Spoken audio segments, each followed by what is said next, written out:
अस्सलाम वालेकुम ख़वातीन व हज़रात, शुरू करते हैं आज का हस्बे हाल। मैं हूं आपका मेज़बान फरीद रईस। नाज़रीन, पुलिस की कारकर्दगी जानने के लिए आपको लिए चलते हैं इलाके के थाने में और मुलाकात करवा रहे हैं इंस्पेक्टर सिद्दीक और उनके अमले से। अस्सलाम वालेकुम। साहब जी, क्या हाल है जनाब? खैरियत है? ठीक ठाक हो? बिल्कुल ठीक। आप तो बड़े खुशबाश और बड़े आराम से बैठे। अल्हम्दुलिल्लाह। फरीद साहब, आपको क्या बताएं, अल्लाह ताला के फजलो करम से और आईजी साहब की अनथक मेहनत से और हमारी अल्लाह के फजल से तगोदाव के साथ हमारे महकमे को 4 चांद लग गए। 4 चांद लग गए। 4 चांद लग गए। अच्छा, आप यकीन माने, ये जरा आप मेहरबानी कीजिएगा, ये वाला मेरा फिक्रा जो है ये प्रोमो में भी चलाइएगा जरूर। इसका प्रोमो बना के तो किसे भेजें इसे? नहीं, टीवी तो चलाते रहे, वो आप पे पहुंच जाएगा जिन्होंने पहुंचना होगा। अच्छा, मैं समझ गया आपका इशारा। और मैं ये भी यहाँ पे बताना चाहता हूँ कि अल्लाह उसकी जात करम, वो हो अल्लाह पाक की जात करम करने वाली है। फरीद साहब, सदीक एसएचओ और उसका अमला 1 मिनट के लिए भी गफलत बरतने को तैयार नहीं है। जी हाँ, इसीलिए सूबे भर में 70,000 से जायद मुकदमात नाक़िस तफ्तीश और नामुकम्मल चालान जमा कराने की वजह से खारिज कर दिए गए हैं। ये आपको किसी ने गलत रिपोर्ट दी है? बिल्कुल गलत रिपोर्ट नहीं है, ऑथेंटिक रिपोर्ट है मेरे पास। और सर, इक्का दुक्का ऐसे केस होते हैं, मगर ये जो आप फिगर बता रहे हैं 70,000, ये गलत है। ये गलत है। बिल्कुल ठीक फिगर है मेरे पास। 70,000 मुकदमात खारिज कर दिए गए। अच्छा, 70,000 केस ही खुदा दा ना दस दे। ये 70,000 दी फिगर ने तो मैनू उस तरह ही टेंशन दी है जिस तरह तुसी बकर मंडी जाओ तो तुहाडे कोलों कोई खीरे ले ले 70,000 मांग लवे। ਉਹ ਸਾਰੇ ਤੁਹਾਨੂੰ ਕਿਸੇ ਨੇ ਮੁਹਾਵਰਤਨ ਕਿਹਾ ਹੈ, जिस तरह मैं नहीं है अपने पुट्ठे ਨੂੰ रोज कहना मैं ਉਹ ਤੈਨੂੰ 70,000 ने किया है रोटी काट खाया कर। ये मेरा ख्याल है उस तरह आपको किसी ने कह दिया कि 70,000 मुकदमात जो खारिज हो। सिद्दीक साहब, मैं एक सहाफ़ी हूँ, मैं तहकीक करने के बाद वो फिगर आपके सामने रख रहा हूँ। मैं सुनी सुनाई मुहावरतन बातें आपसे नहीं कर रहा। सर, मैं बिल्कुल जानना वा तुसी साफी हो। मैं कदों कह रही हूँ कि तुसी दुनिया टीवी के सामने शक्कर कोला बेच दियो। I know very well. You are माशाल्लाह senior journalist. I know. आप यकीन करें मेरी बात पे। सर, बात ये है कि ये जो 70,000 की फिगर है ना, ये ऐसा नहीं है। अल्लाह के फजल से कारकर्दगी जो है इस वक्त खास तौर पे पंजाब पुलिस की, वो तो ऐसी है कि सारे शशदर रह गए हैं। शशदर तो आप समझते ही होंगे।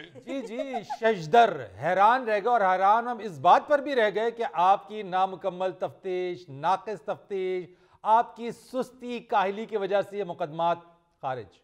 तुसी ठीक पे आते हो फरीद साहब।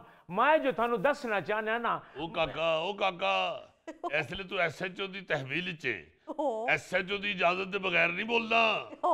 एसएचओ साहब, मेरे घर जो डकैती हुई है, मैं थानू हर चीज प्रोवाइड की है, सिटी फुटेज भी थानू प्रोवाइड की है। उस तो इलावा हाले तक मुजरिम नहीं फदे गए। अब दीजिए जवाब। तो सर, बात ये है कि बिल्कुल सीसीटीवी फुटेज इन्होंने दी है, मगर हर तरफ धुंध ही धुंध है। हर तरफ धुंध है। वो पता ही नहीं चल रहा कौन लोग हैं, और ये भी नहीं पता चल रहा कि इसके घर से निकले हैं कि कहां से निकले हैं। देखो जी, धुंध के अंदर हल्का सा मुझे साया सा नजर आया है, ठीक है। मगर आप यकीन करें, ये मेरे माशाल्लाह एक्सपर्ट बैठे हुए हैं सारे। पुट्टे दस तरह की सीसीटीवी फिल्म असि कितनी बारी देखी है? 13-14 बारी वेखी जी। ਇਹ ਫਰੀਦ ਸਾਹਿਬ ਬਿਲਕੁਲ ਪੁੱਠਾ ਸਾਹਿਬ ਸਹੀ ਕਹਿ ਰਹੇ ਨੇ। 13-14 ਵਾਰੀ ਵੇਖੀ ਹੈ। ਫਿਰ ਨਾ ਉਹਦੇ ਵਿੱਚ ਕੋਈ ਗਾਣਾ ਸੀ, ਨਾ ਉਹਦੇ ਵਿੱਚ ਕੋਈ ਡਾਕੂ ਨਜ਼ਰ ਆਇਆ। ਇਤਨੀ ਬੋਰ ਫਿਲਮ ਸੀ। मैं थानू कोई मलंगी फिल्म देख नहीं आया जेदे तुसी डाकू ते गाने पे लभदे हो। मैं ते घर दी सिटी फुटेज देती है थानू। ओ बेटे ए ਅਸੀਂ सही तेनू कह रहे हैं, सानू की जरूरत है झूठ बोलने दी। प्लीज साहब, अभी आप प्रोग्राम खत्म कर लें, आपको हम दिखा देते हैं वो सीसीटीवी। धुंध ही धुंध, हर तरफ धुंध ही धुंध। ओ भाई जी, चलो छड्डो फिल्म नू। मैं जो थानू कागजां दे विच लिखवाया कि मेरी बीवी दा जेवर, छोटी बहन दा जेड़ा मैं जहेज इकट्ठा कीता होया, ओ भी चाह के ले गए ने डाकू। देखो जरा ए जिदे घट खेती होवे ना, ओदे घरों एवें धक्के नाल 2-3 किलो सोना निकल आंदा है। इन्वेस्टिगेशन वास्ते जो इन्हां दे घर गए आ, बीवी दी ने कन्नां विच बौकर दे तीले पाए सजे। ओ मैं कहा डाकू कित्थों लै गए ने सोना? बीवी तेरी ने बौकर दे तीले पाए ने कन्नां विच। अगों कहंदे जी बीमार हो गई सी, किसी बुजुर्ग ने कहा सी बौकर दे तीले कन्नां ही पा, तैनूं सोगड़ा नहीं होएगा। ओ जी, चाह पियान वास्ते कप इन्हां ने गुआंढियां कोलों मंगे साजे। मगर डकैती होंदी हर घर चो, जिथे डकैती होवे ना, ਉਹ ਜ਼ਰੂਰ ਲਹਾਂਦੇ ਜੀ 2.5 ਕਿਲੋ ਜ਼ੇਵਰ ਸਾਡਾ ਚੁੱਕਿਆ ਗਿਆ ਜੀ ਉਹ ਨਾਲ 10 ਲੱਖ ਰੁਪਈਆ ਤੇ $1000 ਵੀ ਪਿਆ ਸੀ। ਉਹ ਨਾਲ $1000 ਇਹਨੇ ਅੱਜ ਨਹੀਂ ਗਿਆ। ਨਾ ਜੀ, ਹਾਂ ਜੀ। ਇਹ 3 ਦਿਨ ਦਾ ਇੱਥੇ ਮੈਂ ਖੱਜਲ ਹੁੰਦਾ ਸੀ ਸਾਡੇ ਕੋਲ।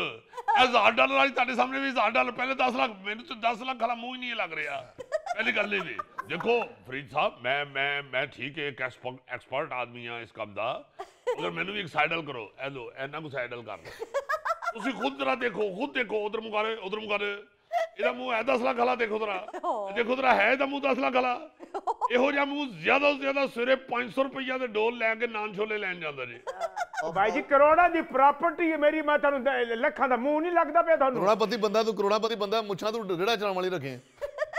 ਇੱਥੇ ਮੈਂ ਤੁਹਾਨੂੰ ਉਹਨੇ ਕਿਹਾ ਸੀ ਚੁੱਪ ਕਰ ਜਾਓ ਬਸ। ਅੱਛਾ ਜੀ, ਇੱਕ ਜੁਗਤ, ਸੌਰੀ ਜੁਗਤ ਆ ਗਈ ਸੀ ਜੀ। ਉਹ ਗੱਲ ਜੁਗਤ ਆਵੇ ਉਹ ਜ਼ਰੂਰ ਕਰੋ, ਉਹ ਕਰ ਲਓ, ਉਹਦੀ ਇਜਾਜ਼ਤ ਹੈ। ਠੀਕ ਹੈ ਜੀ, ਮਗਰ ਵੈਸੇ ਚੁੱਪ ਕਰ ਜਾਓ।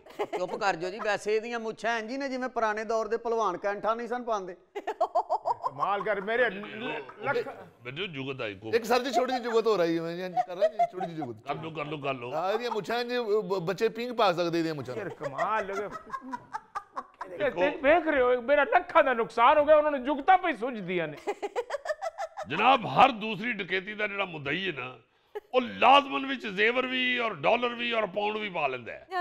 ਮੈਨੂੰ ਤੇ ਇਹ ਸਮਝ ਨਹੀਂ ਆਉਂਦੀ ਕਿ ਇਸ ਮੁਲਕ ਦੇ ਅੰਦਰ ਹਰ ਦੂਜੇ ਘਰ 'ਚ ਅਗਰ ਪਾਉਂਡ ਤੇ ਡਾਲਰ ਪਏ ਨੇ, ਉਹ ਇਹ ਮੁਲਕ ਗਰੀਬ ਕਿਉਂ ਹੈ? ਮੈਨੂੰ ਦੱਸੋ ਸਹੀ। ਉਂਝ ਸਾਰਾ ਮੁਲਕ ਰੋਈ ਜਾਂਦਾ, ਸਾਡੇ ਕੋਲ ਖਾਣ ਨੂੰ ਰੋਟੀ ਨਹੀਂ ਹੈਗੀ। ਡਕੈਤੀ ਜਿਹਦੇ ਘਰ 'ਚ ਹੋਵੇ ਉਹ ਥਾਣੇ ਪਹੁੰਚੇ, ਉਹਦੇ ਕੋਲ 1.5 ਕਿਲੋ ਜ਼ੇਵਰ ਵੀ ਨਿਕਲ ਆਉਂਦਾ ਜੇ, ਉਹਦੇ ਕੋਲ 1000-2000 ਡਾਲਰ ਪਾਉਂਡ ਵੀ ਨਿਕਲ ਆਉਂਦੇ ਨੇ, ਉਹਦੇ ਕੋਲ 20-25 ਲੱਖ ਰੁਪਈਆ ਵੀ ਨਿਕਲ ਆਉਂਦਾ ਹੈ। ਉਂਝ ਰੋਂਡੇ ਨੇ ਸਾਡੇ ਕੋਲ ਖਾਣ ਨੂੰ ਰੋਟੀ। ਸਦੀਕ ਸਾਹਿਬ ਮੈਂ ਜੋ ਤੁਹਾਨੂੰ ਦੱਸਾਂ, ਜਦੋਂ ਡਕੈਤੀ ਹੋਈ ਹੈ, ਯਕੀਨ ਕਰਨਾ ਬੀਵੀ ਨੇ ਦੱਸਿਆ, ਮੈਂ ਘਬਰਾ ਕੇ ਇੱਥੇ ਆ ਕੇ, ਤੇ ਜਦੋਂ ਬਾਅਦ 'ਚ ਉਹਨਾਂ ਨੇ ਮੈਨੂੰ ਫੋਨ ਤੇ ਦੱਸਿਆ ਕਿ ਦੂਸਰੇ ਕਮਰੇ 'ਚ ਵੀ ਸਾਰਾ ਕੁਝ ਚਾਹ ਕੇ ਗਿਣ ਗਏ ਨੇ, ਤੇ ਮੈਂ ਫਿਰ ਤੁਹਾਨੂੰ ਕੀ ਦੱਸਾਂ ਫਿਰ। ਇਹ ਪਹਿਲੇ ਤੂੰ ਇੱਕ ਕਮਰੇ ਦੀ ਡਕੈਤੀ ਲਹਾਣ ਆਇਆ ਸੀ ਜੀ ਭਾਈ ਜੀ, ਉਹੀ ਖੋਲ ਕੇ ਦੇਖੇ ਸੀ ਤੇ ਘਬਰਾ ਕੇ ਮੈਂ ਭੱਜਿਆ ਤੁਹਾਡੇ ਹੱਲ। ਘਬਰਾ ਕੇ ਤੂੰ ਭੱਜਿਆ ਹੈ? ਘਬਰਾ ਕੇ ਕਿਉਂ ਭੱਜਿਆ ਹੈ? ਪਿੱਛੋਂ ਬੁੱਢੀ ਨੇ ਇੱਟ ਚੁੱਕ ਲਈ। ਭਾਈ ਜੀ ਜਿਹੜਾ ਦਾ ਸਰ ਜੀ ਆਪ ਡਾਕੂ ਲੱਗਦਾ, ਆਪ ਡਾਕੂ ਜਿਹੜੇ 5-6 ਡਾਕੂ ਅੰਦਰ ਵੜਦੇ ਨੇ, ਇਹੋ ਜਿਹੇ ਡਾਕੂ ਬਾਹਰ ਉਹਨਾਂ ਦੇ ਜੁੱਤੀਆਂ ਦੇ ਕੋਲ। ਅਗਰ 2 ਮਿੰਟ ਦੀ ਬ੍ਰੇਕ ਲੈ ਲਵੋ ਨਾ, ਤੇ ਅਗਲੇ ਸੈਗਮੈਂਟ ਦੇ ਵਿੱਚ ਤੁਹਾਨੂੰ ਬਤੌਰ ਡਾਕੂ ਨਜ਼ਰ ਆਏਗਾ। ਇਹਨੂੰ ਲੈ ਕੇ ਚੱਲੋ ਅੰਦਰ। ਮੇਰੀ ਜਿਹੜਾ ਦਾ ਨੁਕਸਾਨ ਹੋ ਗਿਆ, ਦੇਖ ਲਓ ਬ੍ਰੇਕ साहब ने किया और देख रहे हो। ठहरे सिद्दीक साहब, क्या कर रहे हैं यार, क्या कर रहे हैं आप? वो दरखास्त लेकर आए डकैती की, यही अलमिया है कि आप लोग डाकुओं के पकड़ने के बजाय एक आम शहरी जो दरखास्त लेकर आता है, आप उसी को डाकू बना देते हैं, और यही आपके 4 चांद हैं जो आपने अपने महकमे पे लगवाए हुए हैं। सर हमें इस वक्त शक पड़ता है जब एक आदमी एक दिन कोई और बात करता है, दूसरे दिन कोई और बात करता है, तीसरे दिन कोई और बात करता है। देखिए आपके सामने ये कह रहा है कि मैं उस वक्त घबरा के दौड़ाया था, इसलिए मैंने उतनी बात बताई।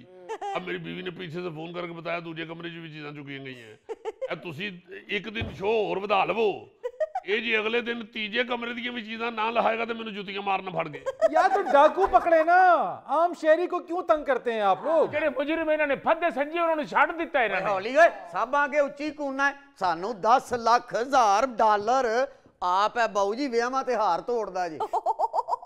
ਫਰੀਦ ਸਾਹਿਬ ਇਹੀ ਨਿਕਲੇਗਾ ਡਾਕੂ। ਇਹਨੇ ਆਪਣੀ ਬੀਵੀ ਦੀ ਸਿਸਟਰ ਦਾ ਜ਼ੇਵਰ ਖੁਦ ਵੇਚਿਆ, ਉਹਦੇ ਸਾਹਮਣੇ ਸੱਚਾ ਹੋਣ ਵਾਸਤੇ ਸਿਰਫ ਕਹਿ ਰਿਹਾ ਕਿ ਡਾਕੂ ਲੈ ਗਏ ਨੇ। ਕੁਲਫੀ ਬੇਟੇ ਤੇਰੇ ਹੱਥ 'ਚ ਪਿਸਤੌਲ, ਇਹਨੂੰ ਅੰਦਰ ਕਿਉਂ ਨਹੀਂ ਗ੍ਰਿਫਤਾਰ? ਹਵਾਲਾ 'ਚ ਬੰਦ ਕਰੋ ਇਹਨੂੰ। ਭਾਈ ਜੀ ਮੈਂ ਉੱਤੇ ਤੱਕ ਜਾਵਾਂਗਾ, ਮੈਂ ਉੱਤੇ ਤੱਕ ਜਾਵਾਂਗਾ, ਤੁਹਾਨੂੰ ਦੱਸ ਦਿਆਂ। ਓਏ ਉੱਤੇ ਤੱਕ ਚੱਲ। ਮੇਰੀ ਗੱਲ ਸੁਣੋ, ਤੁਸੀਂ ਉੱਤੇ ਜਾ। ਅੱਛਾ ਇਹ ਅੱਛਾ ਨਹੀਂ ਕਰ ਰਹੇ ਤੁਸੀਂ। ਓਏ ਆਰਾਮ ਨਾਲ, ਮੇਰੇ ਲੱਖਾਂ ਦਾ ਮੇਰਾ ਨੁਕਸਾਨ ਹੋਇਆ, ਮੈਂ ਤੁਹਾਨੂੰ ਦੱਸਾਂ। ਨਾ ਜਾਈਏ ਭਾਈ, ਉੱਤੇ ਸਾਡੇ ਵਾਸ਼ਰੂਮ भी नहीं गा। सिद्दीक साहब समझ आ गई है मुझे आप लोगों की कारकर्दगी, बहुत अच्छी तरीके से मुझे समझ आ यार जो बंदा आके थाने में झूठ बोले ना, मुझे वो जहर लगता है, मैं उसे नहीं छोड़ता। मैं आपको फिर कह रहा हूं, आप ब्रेक लें, उसके बाद अगले सेगमेंट में अगर ये खुद आके इधर बैठ के इसी स्टूल पे, इसी ये लकड़ी का स्टूल जो पड़ा हुआ है, मेरा गले 2.5 फुट दा होना है, ये उत्ते बैठ के तुहानू कहेगा, दसेगा खुद कि मैं ही डकैती की थी और मैं ही अपनी साली का जेवर बेचा। देखना 100% गलत बंदा जी। देखो है एडा के तो मुछां ने एडियां रखी हैं, वो गलत आदमी है। बहुत गलत। अगे लग ओए, अगे लग। साहब जी ਇਹਦਾ ਕੀ ਕਰਨਾ ਜੀ? ये ले थी हाँ जी। इंटर क्या सी हवाला डाक तू बाहर पाया है। एक मिनट, ये कौन है सिद्दीक साहब? ये भी दस ने तलो। इधर आ, इधर आ, इधर आ, इधर आ, इधर आके स्टूल पे। फरीद साहब आप ये सुन के खुश होंगे कि हमारी पुलिस ने एनिमल रेस्क्यू सेंटर बनाने का आगाज कर दिया है। वाह। और इसका आगाज हमने रावलपिंडी से किया है। अच्छा। जानवरों के ऊपर जो इंसान जालिम लोग जो जुल्म सितम करते हैं, हाय पंजाब पुलिस उनके दरमियान सीसा पलाई दीवार बन जाएगी। सिद्दीक साहब, इंसानों पर होने वाले जुल्म सितम तो आप रोक ना पाए, जानवरों पर होने वाले जुल्म सितम के लिए आप लोग आगे निकल पड़े। ये सब देखें, ये दुनिया जो है, दुनिया ये इस वक्त ग्लोबल विलेज बन चुकी है। अंग्रेज को फॉलो करना पड़ रहा है। आप देखें, आप कभी गोरों की डॉक्यूमेंट्रीज देखें, उसमें जो वहां पे गोरी खवातीन हैं जिनको हम मेम भी कहते हैं जी, वो अपने खामद को रोटी नहीं पूछती, मगर सुबह सुबह हीटर के आगे गद्दी रख के ऊपर कुत्ता बिठा के उसे फीड खिला रही होती है। सर जी मेरा ख्याल कुत्ते ਨੂੰ ਇਸ ਗੱਲੋਂ ਫੀਡ ਖਿਲਾ ਰਹੀ ਹੁੰਦੀ ਹੈ ਕਿ ਕੁੱਤਾ ਕਿਹੜੀਆਂ ਗਾਲਾਂ ਕੱਢਦਾ ਹੈ, ਬੰਦਾ ਤਾਂ ਉਹਦੀਆਂ ਗਾਲਾਂ ਕੱਢਦਾ ਹੁੰਦਾ ਹੈ। बेटा ओ पुत्र तेनू इन्ना नहीं पता, ਜਿਹੜੀ ਅੰਗਰੇਜ਼ ਔਰਤ ਹੈ ਨਾ ਜੀ ਜੀ ਉਹਦਾ ਬੰਦਾ ਉਹਨੂੰ ਗਾਲਾਂ ਕੱਢੇ ਨਾ ਜੀ ਜੀ ਤੇ ਪੁੱਤਰ 2 ਮਿੰਟ ਚ ਉੱਥੇ ਪੁਲਿਸ ਜਾਂਦੀ ਹੋ। हाँ ਸਰ ਜੀ ਜੇ ਇੱਥੇ ਕਾਨੂੰਨ ਬਣ ਗਿਆ 2 ਮਿੰਟ ਚ ਜਾਣ ਦਾ ਤੇ ਸਾਡੇ ਕੋਲੋਂ ਕਿੱਥੇ ਜਾਇਆ ਜਾਣਾ? ਇਹ ਪੁੱਠਾ ਤੇ 2 ਮਿੰਟ ਚ ਆਬਾਸੀ ਲੈਂਦਾ। बेटे आप लोगों को नहीं पता, वहां अंग्रेज औरतों को इतने हकूक हासिल हैं कि ओ हो। सर जी जितने मर्जी हकूक हासिल हैं, लेकिन अंग्रेज औरत मकई दी रोटी ते साग नहीं बना सकती। सिद्दीक साहब का मकई की रोटी और साग में आप और आपका अमला पड़ गया है। यहाँ पे मिसालें आप उनकी देते हैं, कारकर्दगी भी तो देखे उनकी। आप लोगों की कारकर्दगी है क्या? 0/0। हाय ऐसे मैं आपको एक अर्ज करूं, आप माशाल्लाह माशाल्लाह अमेरिका से पढ़ के आए हैं, आपने देखा होगा उनकी कारकर्दगी भी 0 है, 0। ओ मैं 0 बना रहा जी, मैं कोई चक्की नहीं चलान रहा, 0 बना रहा। सर आप क्या बात करते हैं, एक एक केस पे उनके कई साल लग जाते हैं। ਅਸੀਂ ਤੇ ਅੱਲਾ ਦੀ ਰਹਿਮਤ ਨਾਲ ਮੁਲਜ਼ਮ ਮੂਦਾ ਕਰਕੇ ਤੇ 1.5 ਮਿੰਟ ਚ ਉਹਦੇ ਕੋਲੋਂ ਹਰਸ਼ੇ ਬਕਵਾ ਲਈ ਦੀ ਏ। ਇਹ ਸਾਹਮਣੇ ਤੁਹਾਡੇ ਬੱਚਾ ਬੈਠਾ ਹੈ, ਖੋਤੀ ਜਿਹੜੀ ਚਲਾਉਂਦਾ ਜੇ, ਔਰ ਡਾਂਗਾ ਮਾਰ ਮਾਰ ਕੇ ਨੇ ਖੋਤੀ ਦਾ ਲੱਕ ਜਿਹੜਾ ਜ਼ਖਮੀ ਕਰ ਛੱਡੇ। हाय ਉਹ ਮੈਂ ਕਹਾਂ ਤੂੰ ਖੋਤੀ ਜ਼ਖਮੀ ਕਰਤੀ, ਫੜ ਕੇ ਮਾਰ ਮਾਰ ਕੇ ਉਹ ਡਾਂਗਾ ਮਾਰ ਮਾਰ ਕੇ। ਉਹ ਕਹਿੰਦੇ ਨਹੀਂ ਜੀ ਮੈਂ ਨਹੀਂ ਮਾਰ ਗਿਆ ਡਾਂਗਾ, ਇਹ ਡਿੱਗ ਪਈ ਸੀ। ਉਹ ਮੈਂ ਕਿਹਾ ਰੇੜੀ ਅੱਗੇ ਜੋਈ ਜਾਂ ਇਹਨੂੰ ਮੋਟਰਸਾਈਕਲ ਲੈ ਕੇ ਦੇ ਦਿਓ, ਕਿੱਥੋਂ ਡਿੱਗ ਪਈ ਓਏ। नहीं मनिया, वापस ले आ गए थे। मैं एवं सब तो माड़ा सफाई जी जुल्फी इन्हें किन्ने मिनट च मुकवाया ही होए अजीब ਐਵੇਂ 3 ਮਿੰਟ ਲੱਗੇ ਜੇ। ਸਰ ਜੀ ਇਸ ਮੁਜਰਮ ਨੂੰ ਥੋੜੀ ਧੁੱਪ ਲਵਾ ਲਈਏ ਕਿਤੇ ਕੋਈ ਕੇਸ ਹੀ ਨਾ ਪੈ ਜੇ। लुआना मैं धुप दे सही तो जरा धुप लुआना इन मैं इधर प्रोग्राम मुगले दे धुप लुआना मैं। ओए जानवरों पे जुल्म करते हैं जालिम लोग। सर जी यकीन करो मैं नहीं मारिया डांगा और डिग पे सी आपे। झूठ ना बोल, झूठ ना बोल, खुद खोती आगे पुटे गिरोइए। और मेरे को तो हंजू नहीं वेखे गए, नहीं वेखे गए, नहीं वेखे गए मेरे को हंजू। तो झूठ बोलना पिया। छड़ दे पुट्ठे तू छड़ दे, मैं कर लेना होने। बेटा बहस करने वाली गल ही नहीं, ऐसी एनिमल रेस्क्यू सेंटर एवं नहीं बनाया, ये हर चीज की तफ्तीश होएगी। ਸਰ ਜੀ ਐਨੀਮਲ ਜਾਨਵਰਾਂ ਨੂੰ ਕਹਿੰਦੇ ਨੇ और पुलिस वाले कहते ने बेवकूफ आदमी, पुलिस ने बनाया अदारा एनिमल रेस्क्यू सेंटर, ये जानवरों को रेस्क्यू करेगी। जिस जानवर पे जुल्म सितम हो रहा होगा फौरी तौर पे वहां पे पुलिस पहुंचेगी और उसमें जैसे मैंने इनको बताया सीसा पिलाई दीवार बन जाएगी। सीसा पिलाई रजिया देखो जरा, मैं सीसा पिलाई दीवार लग रहा हूँ। सप्लाई दीवार तो लग रहे हो, पर पता नहीं हमारी दूध पिलाई की रस्म कब होगी। अतीक की कर दियो पे रजिया की करनी है, वो थाने च मुलजम बैठा है, तुसी लव सीन करन रहे हो। Sorry sir sorry. ਉਹ ਸਰ ਜੀ ਕੀ ਕਰਾਂ ਮੈਂ ਇਸ ਮੁਜਰਮ ਦਾ, ਮੈਂ ਤੇ ਡਰਦਿਆਂ ਧੌਣ 'ਚ ਨਹੀਂ ਛੱਡਦਾ ਕਿ ਇਹਦਾ ਕਿਤੇ ਮਣਕੇ ਨਾ ਟੁੱਟ ਜਾਏ। ਇਹਨੂੰ ਖੁਦ ਸਮਝ ਚਾਹੀਦੀ ਕਿ ਵੀ ਸਿਆਣੇ ਕਹਿੰਦੇ ਆ ਜਿੰਨੀ ਚਾਦਰ ਹੋਵੇ ਉਹਨੇ ਪੈਰ ਫਰਾਉਣੇ ਚਾਹੀਦੇ ਆ। ਉਹ ਜਿਹੋ ਜਿਹੀ ਤੇਰੀ ਸਿਹਤ ਹੈ ਤੂੰ ਆਪਣੇ ਹਿਸਾਬ ਨਾਲ ਕਿਸੇ ਚੂਹੇ ਨੂੰ ਰੋੜਾ ਮਾਰ ਲਾ, ਕਿਸੇ ਕੁਕੜੀ ਨੂੰ ਛੀ ਕਰ ਲਾ, ਤੂੰ ਖੋਤੀ ਨੂੰ ਡਾਂਗਾ ਮਾਰਨ ਲੱਗ ਪਿਆ। सर जी मैं ते आप इनू कुछ नहीं आख्या, इनू एक छितर मारिया ते ने कागरोज वांगू मर जाना। सर जी मैं असलन सिपाही नू उडीक रहा, ओदे की रिंग दे च एक छोटी जी जुत्ती है, ओ वापस आ जावे ते उस जुत्ती दे नाल मैं इनू ओ मारना ना। सर जी यकीन करो मैं खोती नू नहीं मारिया, मैं ते अपने नालों बहुत ओदा ख्याल रखना। मैनू पता जेड़ा तू दा ख्याल रखना है, मैं खुद अपनी अखां नाल देखिया गुनाहगार अखां नाल। रेड़ी दे उत्ते इन्ना माल लद्या है फरीद साहब, वो खोती बेचारी अगों चुकी गई है, वो उतो वेखण डई है थल्ले बेचारी। जिवें हमसाइयां नहीं एक दूजे नाल चुगली करन वास्ते कंन तो वेंदियां, उन जो खोती अद्धा घंटा उतो वेंदी रही और उन्होंने थल्ले लाने की बजाय उन्होंने पूछण डे आ, कहंदा उतो तैनूं दुनिया कैसी नजर आ रही है। कितना ख्याल है, कितनी हमदर्दी जाग रही है जानवरों के लिए जी। यानी दूसरी तरफ अगर कराची की बात करें तो सिटीजन पुलिस लाइजन कमेटी की एक रिपोर्ट के मुताबिक जी जी सिर्फ माह दिसंबर में कराची में 52 अफराद को छीना झपटी की वारदातों में मौत के घाट उतार दिया गया। और सरकार प्रोग्राम करके सीधे घर जाया करो, पता नहीं किथे किथे खज्जल होंदे रहंदे हो। नाजरीन यहाँ पर वक्त हुआ एक ब्रेक का, हमारे साथ रहिए। मां जी तुसी हुण इस तरह करो कि फिश दा शोरबा बना के पियो। बेटा दूर फिश।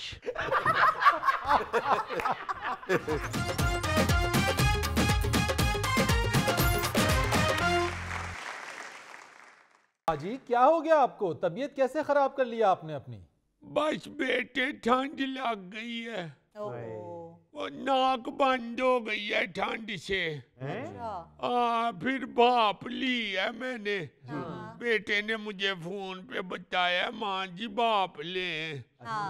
भाप ली है तो एक साइड जो बंद थी वो खुल गई और दूसरी साइड बंद हो गई।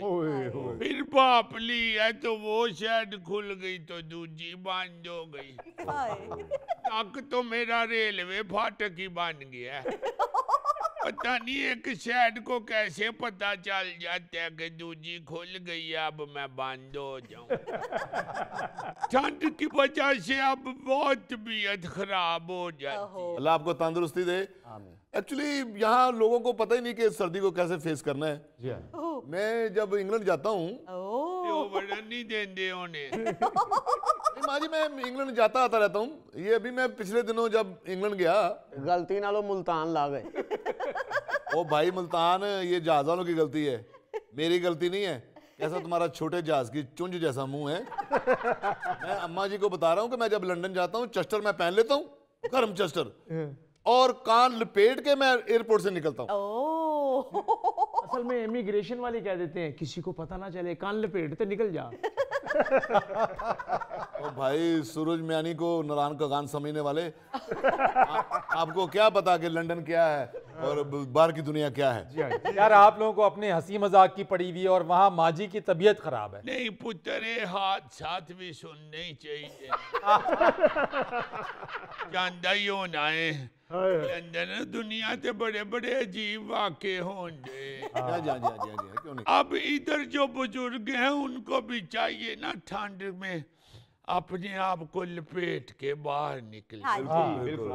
मैं तो अल्लाह का शुक्र करती हूँ, रब ने हमें तो चलो गरम चादर स्वेटर दिया हुआ है। ये शुमाइला के बच्चे की शादी थी ना, उधर गई हुई थी, उधर लगी है मुझे ठंड। कैसे लग गई माँ जी? बस पुत्र उथे ठंड च बैठी रही हाँ। मैं समझा शायद गिद्दा पांदे रहे हो। नहीं पुत्र हुन गिद्दा की पाने, हुन ते मैं कमेटी भी नहीं पाजी।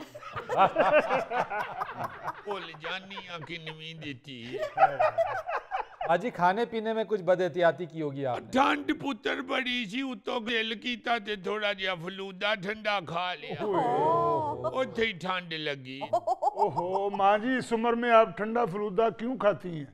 किसी शादी में पड़ा हो तो आप मुझे बुला लिया करें।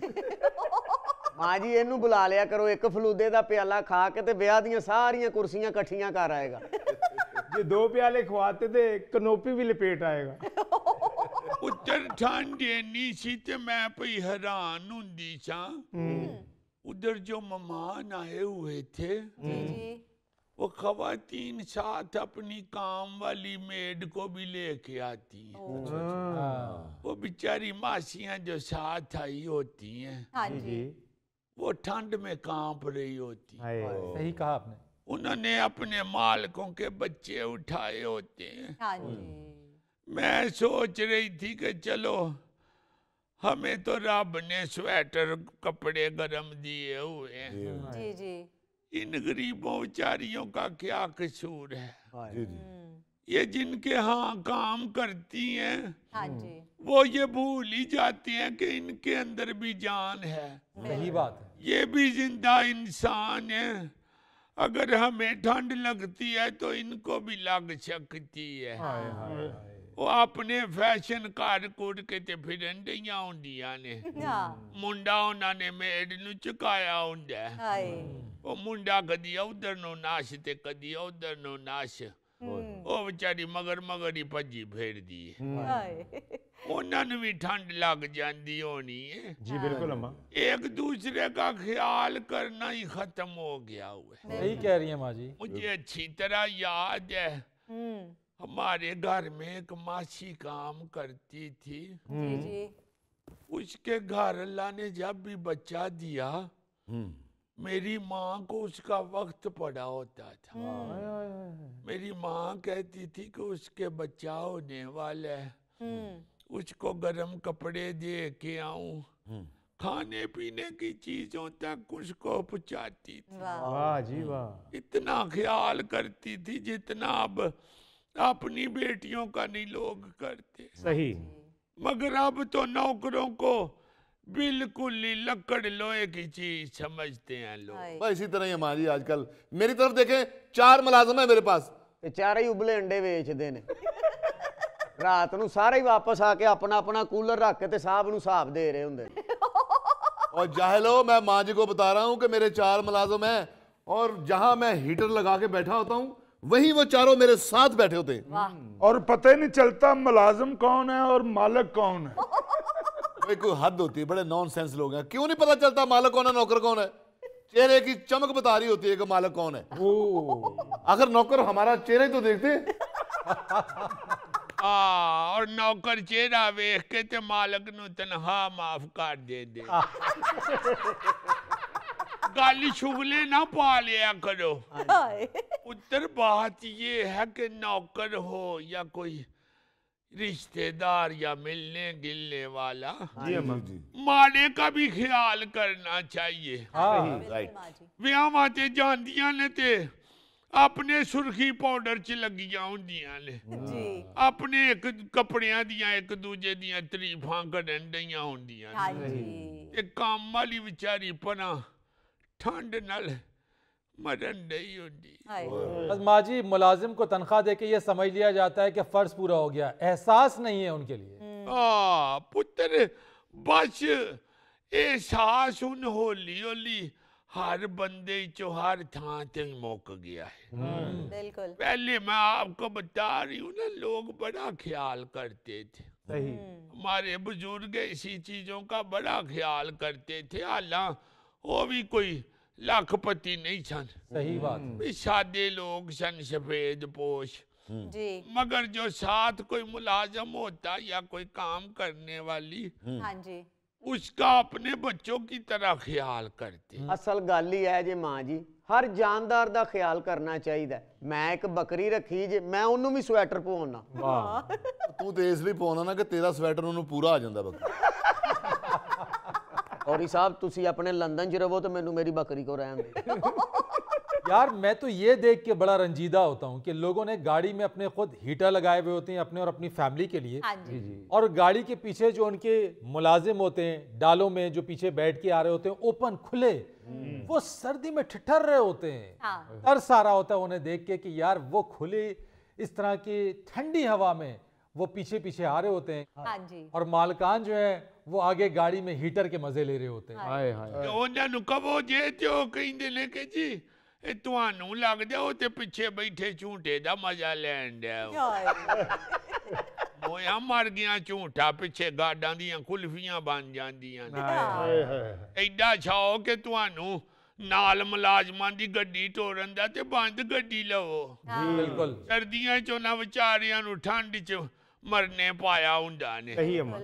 बस पुत्र मौत ही भुल गई ये लोगों को। बस माँ जी अब तो लोग गार्डों का भी ख्याल नहीं करते। मेरे दादा हजूर गार्ड तो क्या अपनी बंदूक पर गर्म कवर चढ़ा के रखते थे। बस तस्वीर उतराने के लिए दादा जान कवर से बंदूक निकालते थे, कंधे पे रख लेते थे। कैमरामैन ने करना क्लिक और दादा जान ने बंदूक कवर में क्लिक। नहीं जी बड़ी गल है दादा जी तुहाडे ठंडी बंदूक मोढ़े ते रख लेंगे। मैं सुनिया एक बारी 3-4 फोटोआं कट्ठियां खिंचाइयां ते उन्होंने नमूनिया हो गया। बस माँ जी थोड़ा सा पहले बीमार थे, बंदूक का तो बहाना ही बना है। ਜਦੋਂ ਫੌਤ ਹੋਏ ਨੇ ਉਸੇ ਬੰਦੂਕ ਨਾਲ 21 ਗੋਲੀਆਂ ਦੀ ਸਲਾਮੀ ਦਿੱਤੀ। ਹਾਂ ਬਸ 18ਵੇਂ ਫੈਰ ਤੇ ਇੰਜ ਥੋੜਾ ਜਿਹਾ ਕੀਤਾ, ਫਿਰ ਉਸ ਤੋਂ ਬਾਅਦ ਦਮ ਨਿਕਲ ਗਿਆ ਮੈਨੂੰ। ਬੜੇ ਸ਼ਰਾਰਤੀ ਨੇ ਮੁੰਡੇ, ਕਿਉਂ ਤੇ ਨਵੋ ਪੁੱਤਰ ਤੇ आमीन। ख्याल रखिया करो अपना भी ते एक दूजे दा भी। माँ जी आप भी अपना ख्याल रखिए। ठीक है पुत्र। हाँ जी माँ जी ठीक ठाक। क्योंदी रहो ते गुत करिया करवाल झड़ जांदे ने। अच्छा माँ जी। हाँ पुत्र ठंड भी बड़ी है। हाँ जी। ਮਾਂ ਜੀ ਤੁਸੀਂ ਹੁਣ ਇਸ ਤਰ੍ਹਾਂ ਕਰੋ ਕਿ ਫਿਸ਼ ਦਾ ਸ਼ੋਰਬਾ ਬਣਾ ਕੇ ਪੀਓ। बेटा दुरफिश। नाज़रीन यहाँ पर वक्त हुआ एक ब्रेक का, हमारे साथ रहिए। कदी कदी भा मंजूर लगते हो। हाँ मंजूर भी मैं वेख्या आया है। मैं इधर अब लाहौर ही रहता हूँ। ਵਾਹ ਵੈਰੀ ਨਾਈਸ। हूं ते मैं इतना लाहौर रहा वां मैनू हौली हौली गालां दी समझ भी आन लग पई।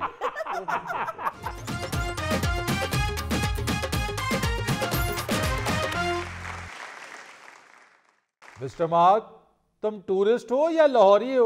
जब देखो यहीं फिरते हुए नजर आते हो। फरीद साहब लाहौर का रंग मिस्टर मार्क पे चढ़ गया है, अब ये भी मोते के चने ढूंढता फिरता है। जो सोफे को पंगूड़ा समझ रहा है वो लॉरी हुआ ना। लाहौरे बिलाहौरे लाहौरे बिलाहौरे। असल में बात यह है कि तुम लोगों के लिए पाकिस्तान वो क्या कहते हैं कि घर का चिकन दाल बराबर। घर की मुर्गी। ओहो यार, तुम लोगों को एहसास नहीं है, मैं तुम लोगों को कैसे बताऊं। यकीन मानो तुम्हारा जो कंट्री है बाकमाल कंट्री है। वाह अमेजिंग। मैंने इस तरह का कंट्री कहीं और नहीं देखा। गुड। यहाँ पहाड़ भी हैं, सहरा भी हैं, यहाँ फूड टूरिज्म भी है। हाँ। यहाँ पे आप देखो यार, गौरी भी है, गौरी भी है। और यार मैं गौरी मिसाइल की बात नहीं कर रहा, अभी टूरिज्म का बात हो रहा है। इधर आप देखो हर किस्म का टूरिज्म है, इधर कल्चर है और डिफरेंट कल्चर है। हाँ। और फिर फूड टूरिज्म है, फूड भी हर तरह का यहाँ रहा, इतना इतना लजीज ऐसा टेस्टी फूड है। हाँ। मैं ये समझता हूँ कि इधर टूरिस्ट के लिए सब कुछ है। अगर नहीं है तो सिर्फ अच्छा मैनेजमेंट नहीं है। मार्क उसको करने की कोशिश की जा रही है। वो पता नहीं कदों करोगे जदों आना कह देंगे कोशिश की जा रही है। यार तुम इस तरह दे एक बंदे नु मैं गड्डी ठीक करने वास्ते दे गया है ना, कहंदे दी 3 दिनां विच हो जाएगी। 3 महीने मैनू यही कहंदा रहा हो रही है। आ देख ले तेरी गड्डी थले बंदा बढ़िया है। मार्क ऐसी बात नहीं है, यहाँ पे चीजें अच्छी हैं तो तुम यहाँ पे घूमते हो, यही नजर आते हो घूमते हुए। और मेरा भाई मुझसे क्यों लड़ते हो? मैं तो तुम्हारा हमदर्दी में बात कर रहा हूँ। मैं तो खुद कह रहा हूँ I love Pakistan, I love your country. खुदा का वास्ता है इधर अगर थोड़ा सा आप ठीक कर लो तो पूरी दुनिया में नंबर 1 टूरिस्टों के लिए जो कंट्री है वो आपका है, पाकिस्तान। अभी आप देखो इधर हर चीज जो है वो मुयस्सर है, जी। हर चीज अवेलेबल है। हाँ। दूसरा कई कंट्री में कहीं जाता है तो उधर सिर्फ समंदर ही समंदर है। बिल्कुल सर। हाय। अफ्रीका तो जो जंगल ही जंगल है। आप इसलिए तो इधर ज्यादा आते हैं। और मुझे याद आया अफ्रीका तेरा ऐलान हो रहा सी नक्शे दे उत्ते साडा एक मुंडा जिन्ने पैंट कोट ते हैट पहने आया है कई सालां तो गुआचिया होया। अगर किसी को नजर आए तो वापस अफ्रीका पहुंचा देवे। तो आप भी शुरू मिस्टर मार्क लगते थे और बच्चे बच्चे कदी कदी भा मंजूर लगते हो। हाँ मंजूर भी मैं वेख्या आया है। मैं इधर अब लाहौर ही रहता हूँ। वाह वेरी नाइस। हूं ते मैं इतना लाहौर रहा वां मैनू हौली हौली गालां दी समझ भी आन लग पई। अभी मैं एक जगह से गुजर रहा था तो एक बंदा गाल काट के कहता है अंग्रेज जान दे पिया। मैंने मुड़ के किया, मैं कहा कि क्या आई है?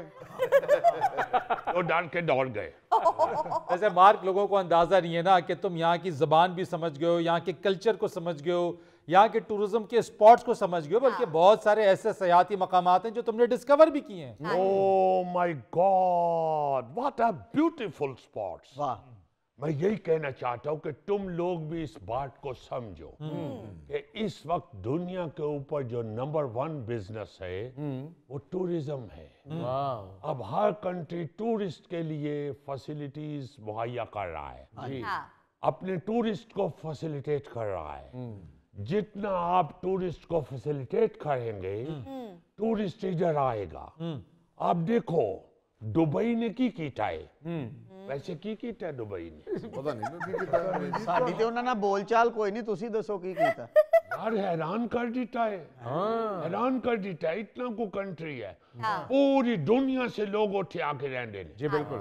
और उधर आता है गोरा बहुत आता है, Russian, oh my God, her country से बंदा उधर आ रहा है। इतना सा कंट्री है। जी जी। उन्होंने टूरिस्ट को बहुत ज्यादा फैसिलिटेट किया। बिल्कुल सही। इसीलिए मैं कहता हूँ कि तुम्हारा कंट्री जो है ऐसा ऐसा अच्छा स्पॉट है, ऐसा ऐसा अच्छा लोकेशन है, तुम लोग भी अगर ध्यान और दो। अब अभी मैंने देखा है, सुना मैंने कि आप लोगों का जो गवर्नमेंट है वो थोड़ा ध्यान दे रहा है।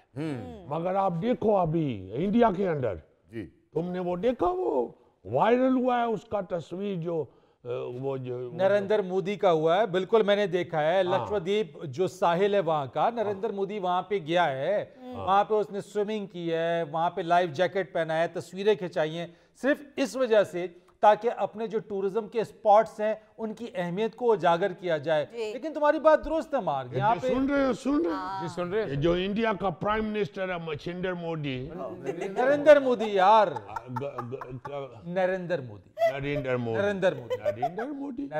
हाँ नरेंद्र मोदी जो है उसने उधर जाके साहिल के ऊपर समुद्र भी में वार के भी तस्वीरें बनाई हैं। ਤੁਹਾਡਾ वजीर आजम क्यों नहीं समुद्र च वाड़ा गट्टे दा बनिया होया यार ठीक कह रहे हो। हमारा अपने भी वजीर आजम ने समुद्र च गिला करके ओदी फोटो खिंचाओ। ऐसी भी बात नहीं है, 2023 के अंदर हमारी टूरिज्म में 115% इजाफा हुआ है। 1.3 ये कुछ नहीं है, ये कुछ नहीं, ये तो कैमल के माउथ के अंदर जीरा है। भाई ना होने से तो बेहतर है ना। और 2024 हमारे जो मिनिस्टर हैं इस टूरिज्म के, वसी शाह साहब, उन्होंने कहा है कि 2024 पावर हाउस साबित होगा टूरिज्म का। आपका बात ठीक है, मगर मैं जो कहना चाहना मेरे पढ़ावा और गल सुन, ਭਰਾਵਾ ਦਾ भी पता लग गया। अभी मैं गया कराची, समंदर के ऊपर चला गया। अच्छा साहिल समंदर वही है ना? जी जी, सी कोस्ट। ओ यस, उधर मैं गया, उधर मैंने अपना मोबाइल के साथ वीडियो बनाया। तुम्हारा वो जो प्रोड्यूसर है वो जिसका मुंह तुर्की के सिपाही जैसा है। अच्छा, यू आर टॉकिंग अबाउट आशान साहब, आशान राना आशान, राना टूंगा राना आशान यार। उसको मैंने वीडियो दिया, अभी चला के तुमको दिखाएगा। अच्छा, इतना गंद, इतना गंद, इतना गंद, ओ माय गॉड। सारा उधर का जो रेत सी ओ छापड़ा नाल भरिया होया सी, इतना गंदा है, इतना गंदा है। मैं हैरान हो रहा था कि इधर के लोगों को ये क्यों नहीं समझ आता कि हम अपना मुल्क खुद ही अगर गंदा करांगे तो किसी ने आके मेरे थे की करने। अपना मुल्क आप साफ नहीं रख सकते। अगर आपका कंट्री साफ नहीं है तो क्या फायदा, बिल्कुल जिंदा रहने का क्या फायदा यार। मैंने तो सुना तुम लोगों का तो जो रिलीजन है उसमें सफाई का कहा है। आप लोग क्या करते हैं, क्या करते हैं? मार चंद लोगों की गलती को ना सब लोगों के ऊपर मत डालो। चंद लोगों की ये गलती है। उठे छापर देखेंगे और चंद लोग नहीं, और तेनू लगेगा सारे पाकिस्तान इतने आके छापर छोड़ दे। सॉरी मार्क भाई, आपने कभी फिशिंग भी की, ट्राउट मछली पकड़ी यहाँ से? ओह माय गॉड, अभी मैंने समुद्र में देखा था इस तरह की चून जाली मच्छी। झींगा मच्छी। ओह यस, झींगा झींगा झींगा। वो झींगा जो है उससे मुझे याद आया, वो आपका जो कराची का साहिल समंदर है वो सारा झींगा लाला हुर हुआ है। वो जिस तरह उधर अफ्रीका का नहीं, झींगा लाला हुर, झींगा लाला हुर, ऐसे यार लगता मार्क, वो झींगा वो नहीं है, वो प्रॉन्स है यार, वो जिसके साथ तुम झींगा लाला मिला रहे हो। इधर अभी इलेक्शन हो रहा है। हाँ जी, मैं देख रहा खबरों के अंदर, वो आपका वो जो सिंध का है लीडर, वो लड़का जो नया लड़का है बिलावल भुट्टो, वो नारे लगा रहा है, इधर आके तकरीर कर रहा है कि हम पूरे पाकिस्तान में छा जाएगा। और यार कराची दा समुंदर तक साहिल ताडे कोलो साफ नहीं हुंदा, होर किथे तुसी छा जाना है। पहले जाके उठो शापर ते चुको यार। सिर्फ शापर नहीं है, विद एक्सक्यूज सबसे जो शर्मनाक बात है, साहिल समुंदर पे मैंने कुत्ता मरिया हुआ भी पिया देखा। यार मार्क तुम मनोड़ा गए हो, मनोड़ा का साहिल देखा है? और यार चला जावांगा खरौड़ा भी, पहले मेरी गल ते सुन। मैनू खरौड़े भेज रहा है मनोड़ा। मैं कह रहा हूँ कि जो आपका पॉपुलर है क्लिफ्टन, मैं उधर का बात कर रहा हूँ, अपनी आंखों से देखा मैंने, रोने लग गया था मैं उधर कुत्ता मरिया होया पे आया, मेरा रोना निकल गया। कुत्ते तो रोना निकले और नहीं यार की कोटखाना में पा रहा है। इस बात पे रोना निकल गया कि कंट्री तो घर होता है, हर शख्स का घर होता है कंट्री। बिल्कुल। जो बंदा अपना घर साफ नहीं कर सकता, उसने किस तरह पूरी दुनिया पे अपना नाम बनाना है? उससे तो अपना घर नहीं संभाला जा रहा। बिल्कुल यार मैं तुम्हें कह रहा हूं तुम मनोड़ा जाके देखो। यार मैं अपना रोना रो रहा हूँ, खरौड़ा लेके मेरे पीछे होया है। नाज़रीन यहाँ पर वक्त हुआ एक ब्रेक का, हमारे साथ रहिए। डिप्टी कमिश्नर तो सारे पढ़े लिखे ही होते हैं, गोगा तो किधरे डिप्टी कमिश्नर लग नहीं सकता। यार अजीजी खुराक का डिप्टी कमिश्नर लग सकता है। वही क्या जी, इन्हों देख कुलबाओ ते दा एक्शन डिप्टी कमिश्नर वाला।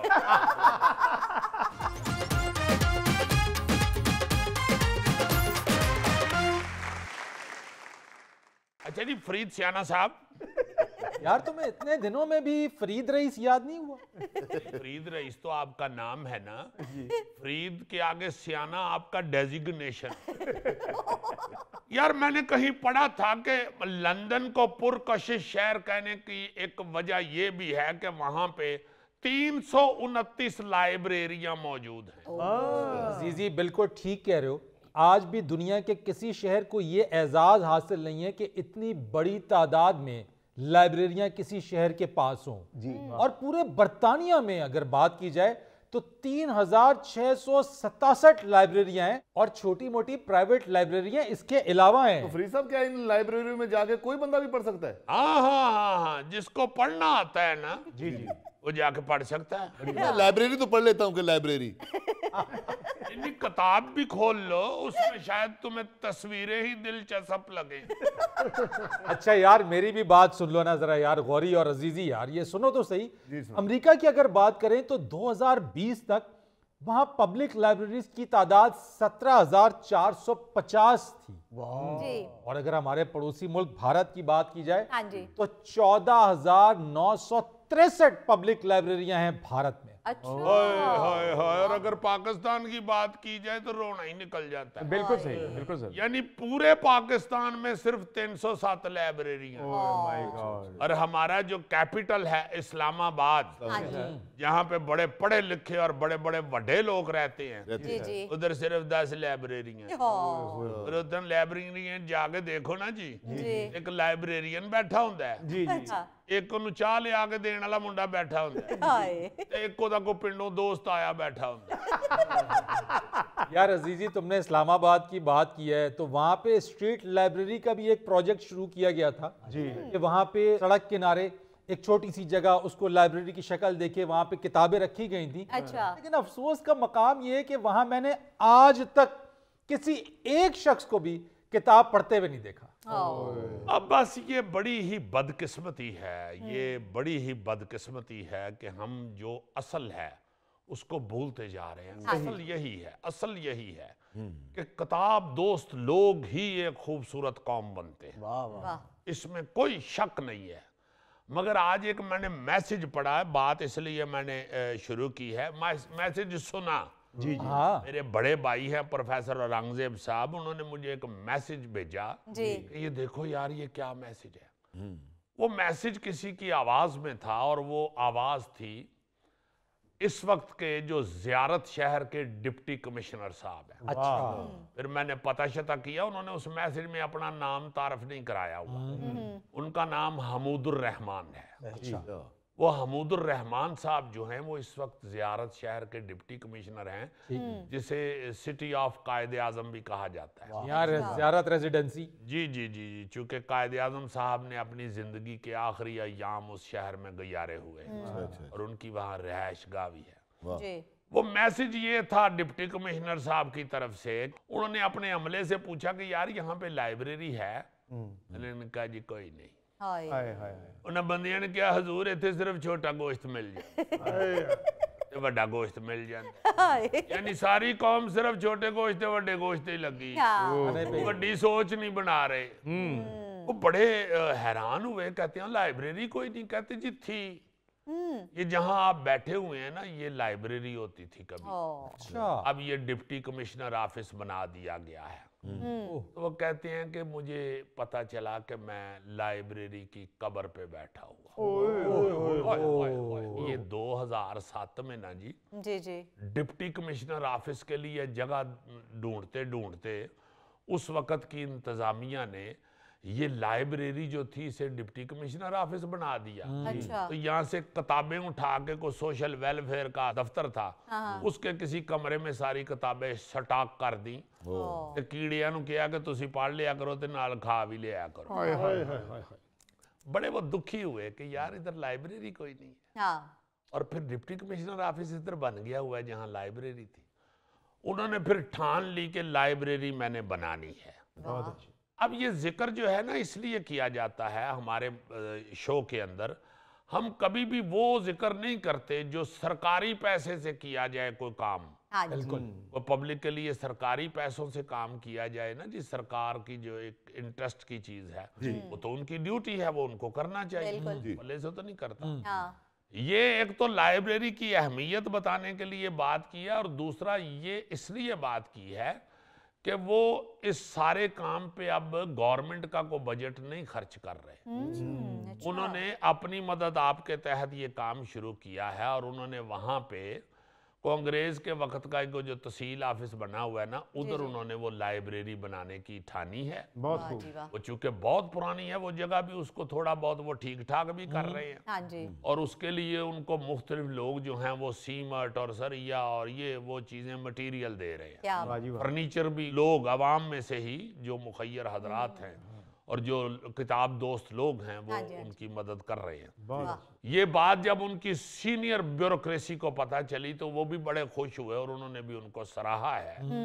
और हमूदुर रहमान साहब ने वो वॉइस मैसेज में कहा है कि आपके पास अगर 2 किताबें हैं पढ़ी हुई फालतू जो आप पढ़ चुके हैं तो वो आप इस लाइब्रेरी को डोनेट करें। क्या कहने, हम उस किताब के ऊपर लिखेंगे कि ये किसने डोनेट की है, या आप खुद पहले सफ़े पे लिख के भेज दें कि मैं इस किताब को ज़ियारत लाइब्रेरी, जिसका नाम उन्होंने कायदे आज़म लाइब्रेरी ही रखा है। अच्छा, वाह क्या बात है। मैं उसके लिए डोनेट करता हूँ। अब देखें मज़ेदार चीज़ ये है कि इसमें उन्होंने कहा है कि मैं असल में जहाँ भी जाता हूँ ना, मैं साथ पढ़ाने का काम भी करता हूँ, दरसो तदरीस का भी। अच्छा। तो यहाँ भी मैं ऑनलाइन ना CSS के स्टूडेंट्स को थोड़ा बहुत गाइड करता रहता हूँ। तो मैंने अपने उस स्टूडेंट्स हल्के में, वो ग्रुप में ये मैसेज भेजा था कि जो स्टूडेंट्स हैं उनके पास किताबें होती हैं, खास तौर पे जो CSS के लोग हैं वो जो पढ़ चुके हैं किताबें वो मुझे भेज देंगे। तो उन स्टूडेंट्स में से किसी ने ये वायरल कर दिया है मैसेज। अच्छा, मैंने तो उन्हीं को सिर्फ किया था, तो वो ये तो बड़ी अल्लाह ताला की मेहरबानी हो गई, वो वायरल हो गया। अब वो कहते हैं कि बेतहाशा लोग जो हैं वो हमसे राब्ता कर रहे हैं और हमें सराह रहे हैं। अजीजी, इसमें उनकी नेक नियति भी नजर आती है कि उन्होंने नेक नियति, नेक दिल के साथ, और उनका जज्बा बिल्कुल अच्छा और नेक था, तो अल्लाह ने मदद की आगे। हाँ जी, हाँ जी। और जिक्र इसका इसलिए किया है कि मैं यहाँ दरखास्त करूँगा तमाम शहरों के जो सरबराहान हैं, जिन्हें हम डिप्टी कमिश्नर या कमिश्नर कहते हैं जी, उनको चाहिए कि ऐसे काम करें। करते भी हैं, बहुत से ऑफिसर ऐसे आए हैं जिन्होंने बड़े बड़े अच्छे काम किए हैं। किसी ने पार्क बनवा दिए, किसी ने आके कॉलेजेस की तरफ तवज्जो दी, किसी ने किसी तरफ। खुदा के वास्ते लाइब्रेरी की तरफ तवज्जो दें। लाइब्रेरी हर शहर में बहुत सारी होनी चाहिए, सही। लोगों का, स्टूडेंट्स का, जवानों का रुझान जो है वो किताब बीनी की तरफ होना चाहिए। हाँ जी, बिल्कुल। अगर आप चाहते हैं कि कोई मुहज़्ज़म मुआशरा यहाँ हम बने, हम एक मुहज़्ज़म मुआशरे की शक्ल इख्तियार करें, तो उसके लिए ये 100% पक्की बात है कि किताब बड़ी ज़रूरी है। किताब बीनी बड़ी ज़रूरी है। और फिर लाइब्रेरी का एक माहौल होता है, वहाँ पे सिटिंग शुरू हो जाती है, लोग फिर गपशप भी करते हैं, साथ किताब भी पढ़ते हैं। एक बड़ा मज़ेदार माहौल है, पढ़ा लिखा माहौल है लाइब्रेरी का। इसलिए खुदा वास्ते नौजवानों को नशे से, बुरी इल्लतों से, चोरी चकारी डकैती से बचाने के लिए खुदा के वास्ते अपने शहरों में लाइब्रेरियां बनाएं। बहुत खूब। और हमूदुर रहमान साहब की काविश है, जो सोच है, उनकी जो कोशिश है, उसकी पैरवी करें। सब लोग कर सकते हैं, सब लोग। और जाहिर है डिप्टी कमिश्नर तो सारे पढ़े लिखे ही होते हैं, गोगा तो किधरे डिप्टी कमिश्नर लग नहीं सकता। यार अजीजी, खुराक का डिप्टी कमिश्नर लग सकता है। वही क्या जी, इन्हों देख कुलबा होते दा एक्शन डिप्टी कमिश्नर वाला। नहीं, मैंने रिजाइन दे दिया। चुप रहो किताब दुश्मन इंसान। फरीद, ऐसे लोगों ने किताबों के सफ़े फाड़ फाड़ के ऊपर पकौड़े रख के बेचे।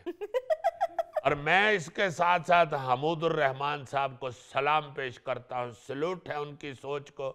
Well done. बिल्कुल नाज़रीन, ये था आज का हस्बे हाल। जाने से पहले एक खूबसूरत बात, दुनिया को तब्दील करने की बात हर शख्स करता है, लेकिन खुद को तब्दील करने की तरफ बहुत कम लोग आते हैं। बहुत अच्छा। अपने मेज़बान फरीद रईस को इजाज़त दीजिए, कल आपसे फिर मुलाकात करेंगे इंशाअल्लाह। तब तक के लिए अल्लाह हाफ़िज़।